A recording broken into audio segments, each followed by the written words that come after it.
Assalamualaikum guys, selamat datang ke SRTV. So, kita sekarang ni bercerita mengenai basically benda-benda biasa sajalah. Pasal Liga Super pun perlawanan untuk menentang Kuching tu masih lagi under postpone, belum ada lagi ditetapkan tarikh untuk perlawanan tersebut. Dan seterusnya kita sekarang bercuti lagi guys. So, inilah format terbaru untuk schedule saingan Liga Super ni. Cuti banyak daripada main bola. Lebih kurang itu. Kali ini kita cuti untuk perlawanan antara bangsa lah, di mana kita tahu ada 3 pemain kita telah mendapat national call up. So congratulations untuk sekali lagi diberi peluang untuk beraksi bersama skuad Harimau Melaya, dan aku mengharapkan ketiga-tiga pemain kita tu memberikan aksi yang sebaiknya lah di saingan peringkat antarabangsa. So video kali ini aku ingin bercerita mengenai kamu ialah perkongsian terbaru, ranking terbaru Sabah FC di antara semua klub di bahagian Asia ni. So adalah merupakan satu improvement yang cukup tinggi kalau aku nak silap, dan kalau aku nak salah juga ini adalah merupakan ranking yang tertinggi pernah kita dapat setakat ni untuk Sabah FC. Sekiranya ada lagi pernah lagi tinggi daripada ni, aku tak tahu, dan siapa yang tahu mengenai ranking yang pernah tertinggi kita miliki, anda boleh tekannya di ruang komentar di bawah. Dan seterusnya adalah mengenai cerita pulangnya kembali ketua kampung ke halaman lama. So bit of excitement di situ. Jadi tanpa bermasa, jom kita mulakan. Here we go. Okey, jadi perkongsian ini telah dikeluarkan oleh makanbola.com yang bertajuk Sabah Pintas Ranking Al Nassr. Bukan Al Nassr yang sekali sama Ronaldo tu, tapi ini adalah Al Nassr, klub yang beraksi di Liga UAE. Kenapa pula Sabah ni dikaitkan dengan Al Nassr? Lebih kurang macam tu. Kenapa pula kita ni dibandingkan dengan Al Nassr? Itu kan cuba kupaskan sebentar lagi. Di mana Sabah FC sekarang berkedudukan di ranking, kalau ikut news ni 184, tapi bila aku cek balik website tu adalah Opta Analyst, kedudukan kita dibaiki lagi guys. Kita berada di ranking 184 sekarang, naik satu anak tangga lah. So bagaimana Opta Analyst membuat perkiraan ni, aku sudah baca, tapi I wish not to share with you pasal terlalu panjang cara pengiraan yang diorang explain tu. So aku akan cuba letakkan link di bawah, kamu cek sendirilah. Di mana selain daripada itu, JDT juga mendapat tempat yang cukup bagus di kedudukan tim terbaik di Asia ni, di mana berkedudukan 5, Selangor 102, sekali lagi Sabah 183 kedudukan terbaru, dan Terengganu 188 dan KL City 233. Walaupun mereka beraksi di Shopee Cup tahun 2024 ni, tapi kedudukan mereka tidak dapat memintas Sabah FC lah. So sedikit mengenai apa yang membuatkan kita ke atas ni, sedikit sajalah aku boleh share dengan kamu, adalah kerana berdasarkan rekod kemenangan yang kita miliki berturut-turut itulah. So itu telah menjadi kunci utama yang melonjakkan kita daripada mendapat tangga 184 dan terkini adalah 183.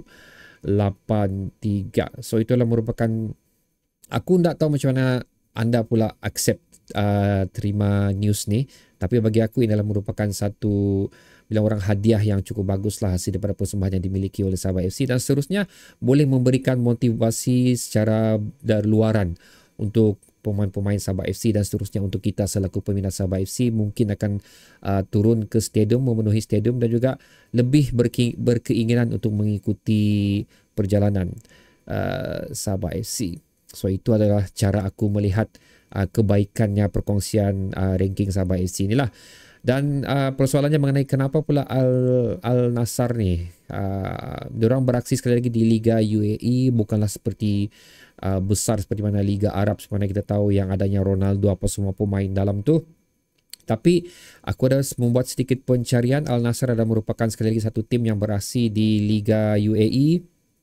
Sekarang berkedudukan di tangga keempat daripada 14 tim, dan yang menarik di sini adalah tim ini memiliki satu, aku tak pasti ada banyak dailies di situ, tapi hanya satu nama yang aku familiar sini, iaitu Adil Tarap. Adil Tarap ni adalah merupakan pemain daripada Morocco kalau aku tak silap, dan pernah beraksi di saingan English Premier League bersama Queen Parks Rangers sebelum ni lah.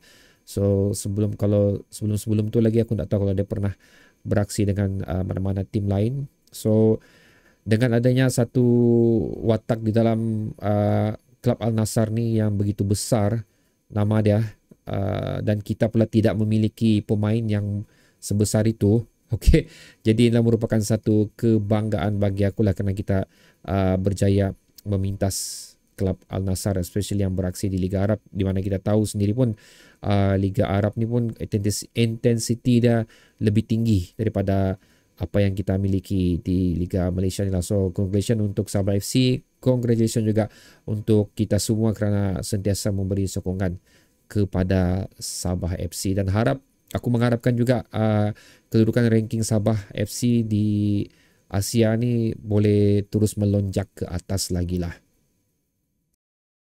Pulangnya ketua kampung kembali ke Likas guys, itulah antara tajuk yang diperkatakan di Google Search yang telah aku lakukan untuk Sabah FC ni.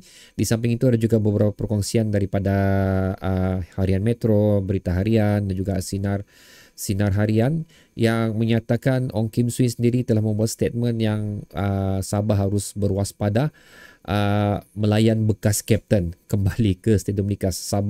Dan satu lagi, Sabah tak pandang rendah keupayaan PT Atletik, Sinar Harian. So inilah yang telah dikatakan di perkongsian sosial media, walaupun aku mengatakan ia merupakan satu kira laluan yang cukup mudah untuk Sabah FC, kemungkinan besar boleh sampai ke separuh akhir. Betul tak? Suku akhir separuh akhir nampak cerah di situ.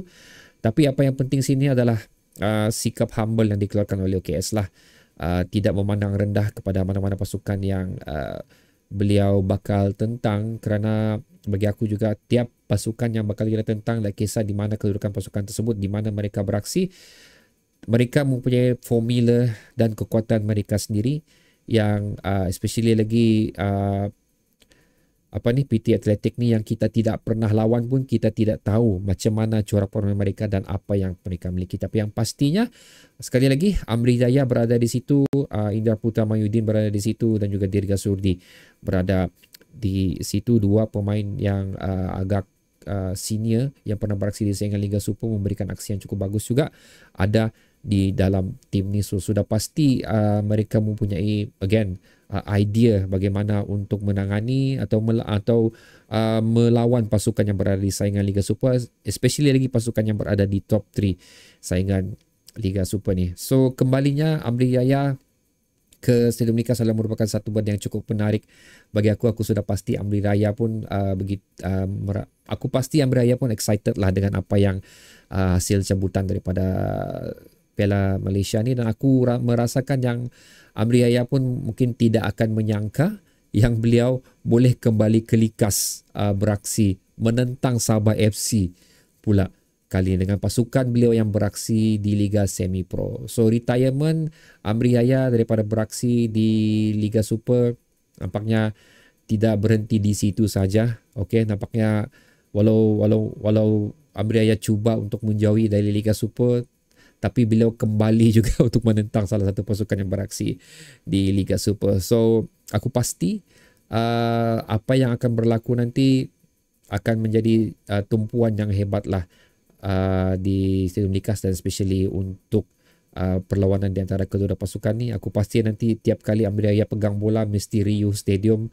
Aku pasti sekiranya Amri Jaya menjaringkan gol, semua yang berada di Stadium Likas akan bersorak meraihkan jaringannya dilakukan oleh Amri Jaya, walaupun Amri Jaya adalah merupakan pasukan yang kita tentang pada perlawanan tersebut. So I would like to see Amri Jaya diturunkan sebagai starting 11 dan Amri Jaya mampu melakukan sesuatu lah dalam perlawanan ni. Tapi walau macam mana pun aku tak mau diorang menang lah. Aku mau Sabah yang menang dalam perlawanan ni. Cuma again aku mau melihat Amri Jaya melakukan sesuatu di dalam perlawanan ni yang bilang orang memberikan kenangan manis untuk kita dan juga Amri Jaya lah. So itulah dia apa yang perkongsian yang aku boleh share dengan kamu setakat ni. Again, aku belum mau sentuh lagi mengenai kedua pasukan ni, perlawanan yang bakal kita lalui. Sekali lagi itu akan aku share di head to head dan juga sebelum 90 minit untuk perlawanan menentang PT Atletik yang akan berlaku tidak lama lagi di saingan Piala Malaysia ni. So okay guys, aku ingin bertanya pendapat kamu pula mengenai dua benda yang aku share dengan kamu seperti tadi, itu ranking terbaru Sabah FC di antara klub, semua klub yang beraksi di Asia, dan seterusnya kembalinya ketua kampung ke Likas. So apa pendapat anda mengenai kepulangan Amri Yahya ni? So sila letakkannya di ruang komentar di bawah. Bertemu lagi di video seterusnya guys. Assalamualaikum.